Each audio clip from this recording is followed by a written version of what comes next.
हरिः ॐ भूः ॐ भुवः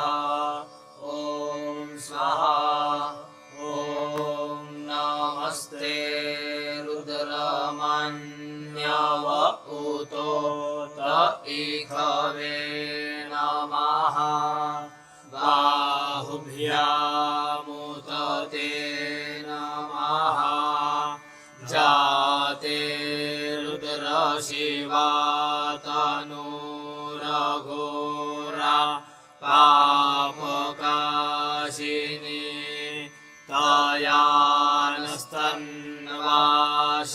तयानस्तन्वाशन्तमया गिरिशन्ताभिचाकशीः जामेखुं गिरिशन्तहस्ते बिभर्ख्यस्तवे शिवाङ्गिरितरतां गुरुमाहिगुंसेः पुरुखं जगद शिवेन वचसा त्वा गिरिशाच्छाबदामसि यथा नः सर्वमिज्जगदयक्ष्मग्नु सुमना असद अध्यवोचदधिवक्ता प्रथमो दैव्योऽभिखग अहिंश्च सर्वाञ्जं भयन् सर्वाश्च जातु धान्यो धराचिः परासुव असौजस्ताम्रो अरुण उत बभ्रुः सुमङ्गलः जे चैनग्मुरुदरा अभितो दिक्षु श्रिताः सहस्रशो वैखाग्मुहेडयीमहे असौजो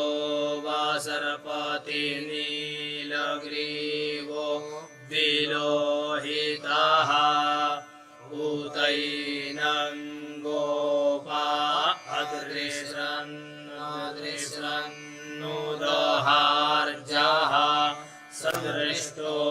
मृडयाति नः नमोऽस्तु नीलग्रीवाय सहस्राक्षाय मेढुके अथो जे अस्य सतवानो हन्तेभ्यो करन्नमः प्रमुञ्च धन्वनस्त्वमुभयोरार्ण्योर्जाम जाश्च ते हस्त एकवाः पराता भगवो गप विज्यन्धनुः कपर्दिनो विशल्यो बाणवाङ्कुत अनेशन्नस्य जा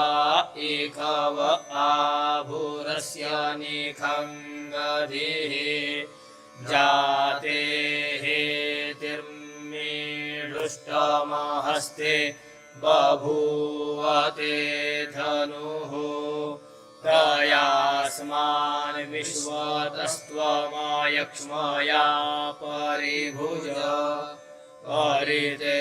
धन्वनो हेतिरसमान् वृणक्तु विश्वतः अथो ज इकुधिस्तवारे असमन्निधेहितम् अवतत्यधनुष्ट्वग्मो सहस्राक्षशते कुदे निशीर्जशल्यानामुखा शिवो नः सुमना भव नमस्त आयुधाय नातताय विष्णवे उभाभ्यामुत ते नमो भा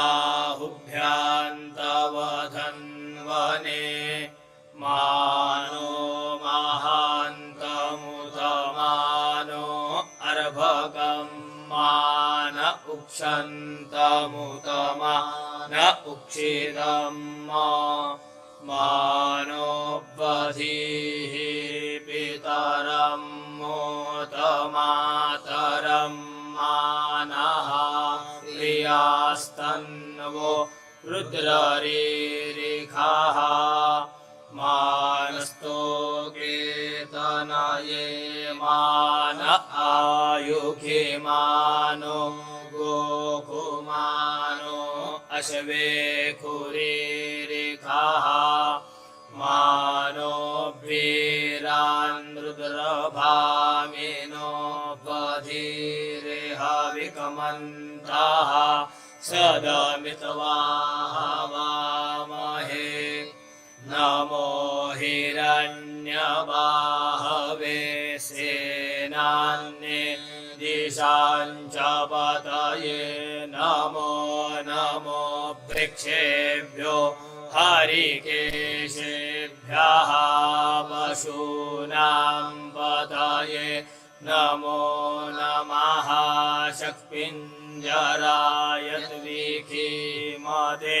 पथीनां पतये नमो नमो हरिकेशायोपवीतिने पुष्टानां पतये नमो नमो बब्लुषाय व्याधिने नानां पतये नमो नमो भवस्य हेत्यै जगतां पतये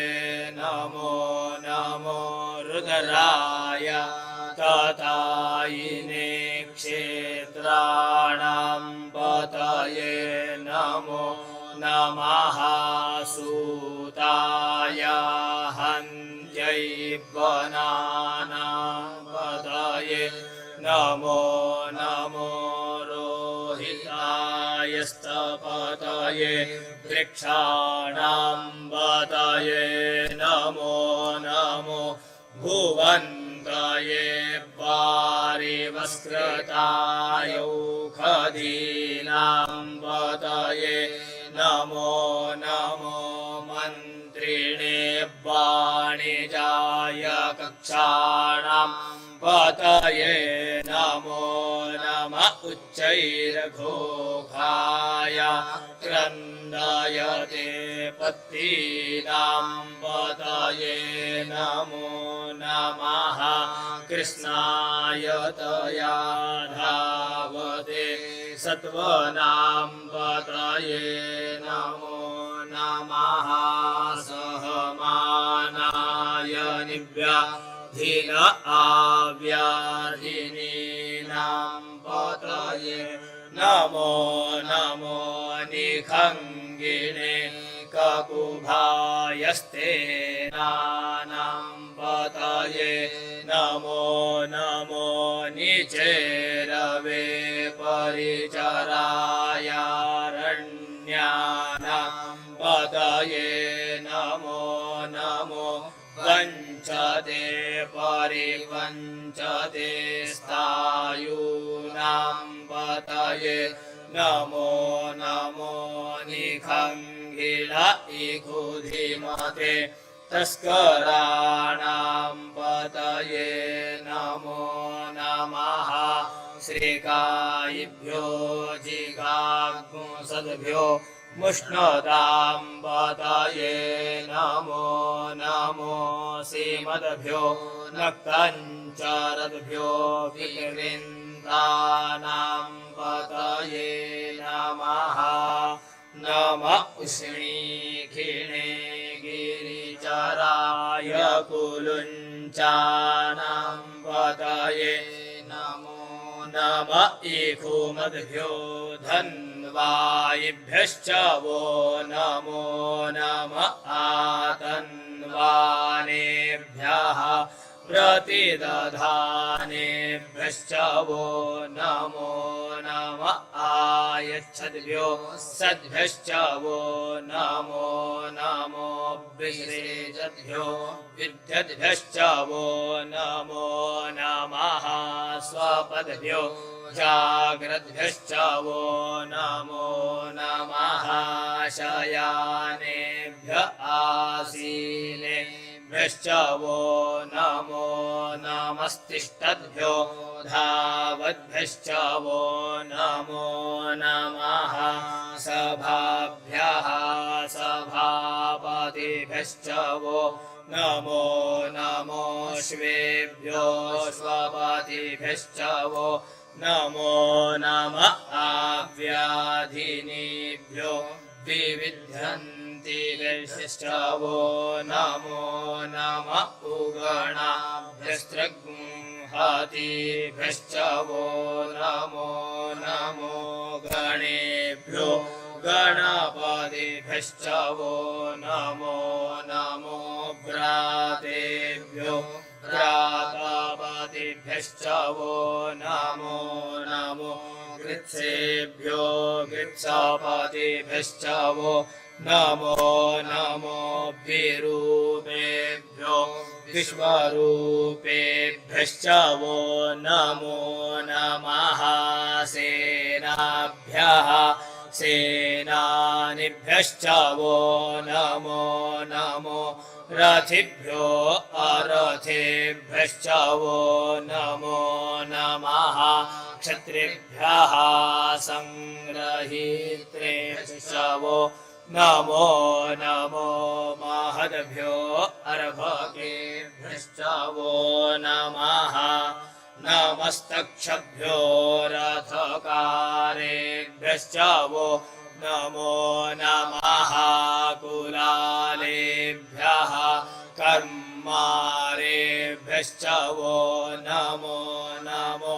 निकादेभ्यः पुञ्जिष्टेभ्यश्च वो नमो नमः स्वनिभ्यो मृगयुभ्यश्च वो नमो नमः स्वभ्यः स्वपतिभ्यश्च वो नमो नमो भवाय च रुद्राय च नमः सर्पाय च पशुपतये च नमो नीलग्रीवाय च शितिकण्ठाय च नमः कपर्दिने च विप्तकेशाय च नमः सहस्राक्षाय च शतधन्वने च नमो गिरिशयाय च शिपिविष्टाय च नमो मे दुष्टमाय चेकुमते च नमो रसवाय च वामनाय च नमो बृहते च परिहीयसे च नमो वृद्धाय च सवृद्धे च नमोऽग्र्याय च प्रथमाय च नमः आशवे च धीराय च नमः शीघ्राय च शीभ्याय च नमः ऊर्म्याय च पशवन्याय च नमो नादेयाय च दीप्याय च नमो ज्येष्ठाय च कनिष्ठाय च नमः पूर्वजाय च परजाय च नमो मध्यमाय च पगल्हाय च नमो जगन्याय च बुध्याय च नमः शोभ्याय च प्रतिसर्जाय च नमो जाम्याय च क्षेम्याय च नमः श्लोक्याय च वसान्याय च नमः उर्वर्जाय च खल्याय च वन्याय च कक्षाय च नमः श्रवाय च प्रतिश्रवाय च नमः सुखेनाय च शूरथाय च नमः शूराय च वभेदिने च नमो बिल्विने च कवचिने च नमो वर्मिणे च वरुधिने च नमः श्रुताय च श्रुतसेनाय च नमो दुन्दुभ्याय च हनन्याय च नमो विष्णवे च प्रमृषाय च नमो निखङ्गिने चेकुधिमते च नमस्तीक्ष्णे खवे चायुधिने च नमः स्वायुधाय च सुधन्वने च नमः सुत्याय च पथ्याय च नमः काट्याय च नीप्याय च नमः कुल्याय च सरस्याय च नमो नादेयाय च वैशन्ताय च नमः कुप्याय च वट्याय च नमो वीर्याय च तप्याय च नमो मेघ्याय च विद्युत्याय च नमो बर्ह्याय च बर्ह्याय च नमो वात्याय च रेखम्याय च नमो वास्तव्याय च वास्तुपाय च नमः सोमाय च रुद्राय च नमस्ताम्राय च रुणाय च नमः शङ्गवे च पशुपतये च नमः उग्राय च भीमाय च नमो ग्रेवधाय च दूरे वधाय च नमो हन्त्रे च हनीयसे च नमो वृक्षेभ्यो हरिकेशेभ्यो नमस्ताराय नमः शम्भवाय च मायो भवाय च नमः शङ्कराय च मयस्कराय च नमः शिवाय च शिवतराय च नमः पार्जाय च पार्जाय च नमः प्रतरणाय चोत्तरणाय च नमस्तीर्थ्याय च कूल्याय च नमः शक्त्याय च फेन्याय च नमः शिकत्याय च प्रभाष्याय च नमः इग्गुंशिलाय च क्षयणाय च नमः अपरदिने च पुलस्तये च नमः ईरिण्याय च प्रपथ्याय च नमो वृज्याय च गोष्ठ्याय च नमस्तल्याय च गेशाय च नमो ऋजाय च निवेक्याय च नमः काट्याय च गह्वरेष्ठाय च नमः सुख्याय च हरित्याय च नमः पाकुंसव्याय च रजस्याय च नमो लोप्याय चोलप्याय च नमः पूर्व्याय च सूर्व्याय च नमः पर्णाय च पर्णशदाय च नमः उद्गुरमाणाय च विघ्नते च नमः आखिदते च प्रखिदते च नमः ईकुकृद्भ्यो धनुकृद्भ्यश्च वो नमो नमो वाह किरीकेभ्यो देवानाग्निहृदयेभ्यो नमो विचिन् क्षीणत्केभ्यो नमो विक्षीणत्केभ्यो नम आनिरेहतेभ्यः द्रापे अन्धसस्पते दरिद्रनीललोहित आसाम्रजानां मेघापशूनां भेर्मारोन्मोचनः किञ्चन ममद इमा रुद्राय तव सेकपर्दिने क्षयद्वीराय प्रभरा महेमतिः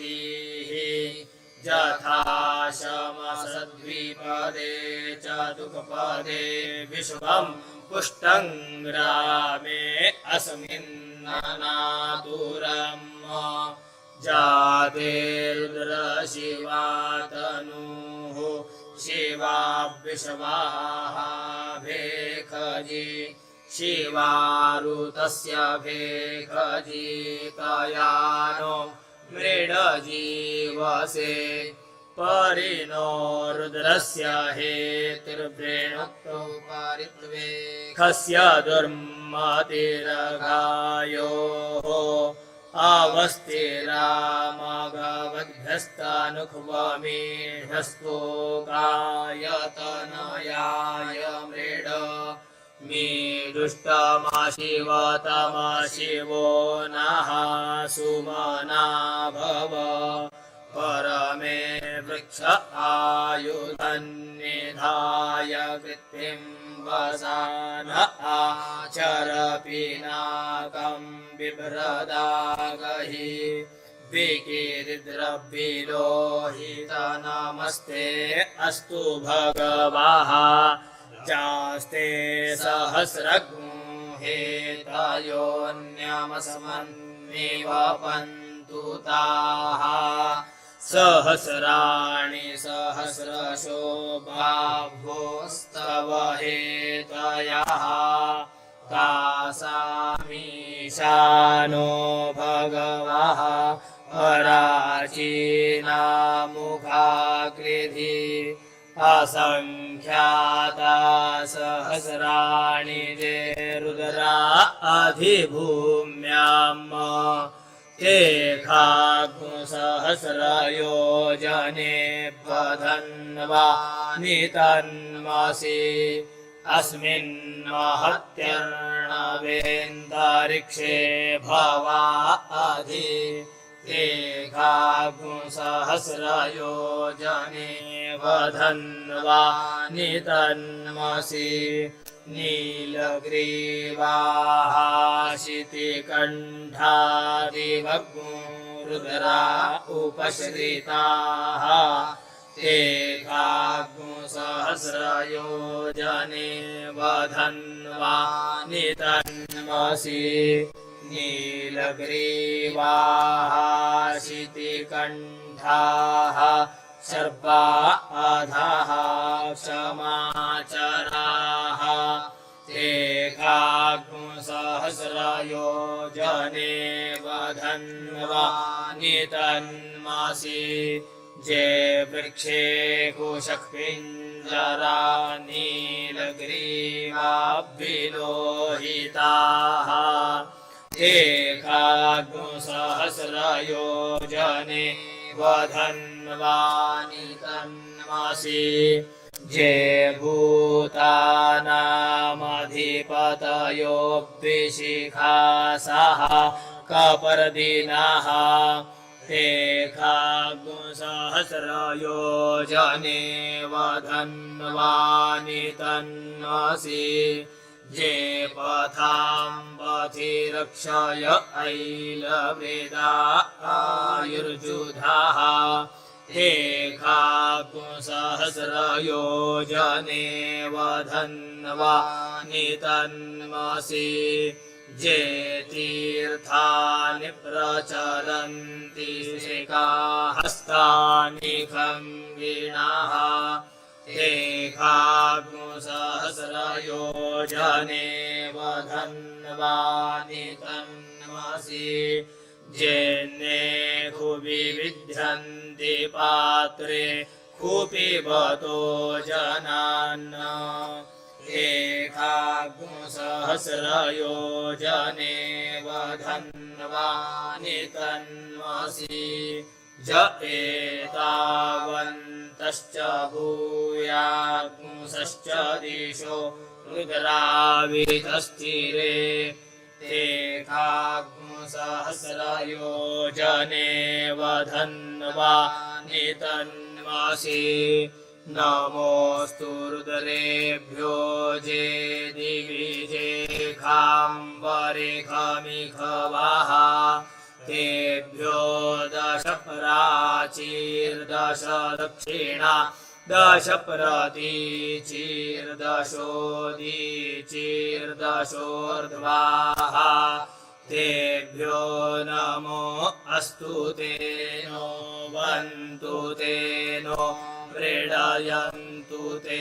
जन्दिग्मोजश्च नो द्वेष्टितमेखाञ्जम्भे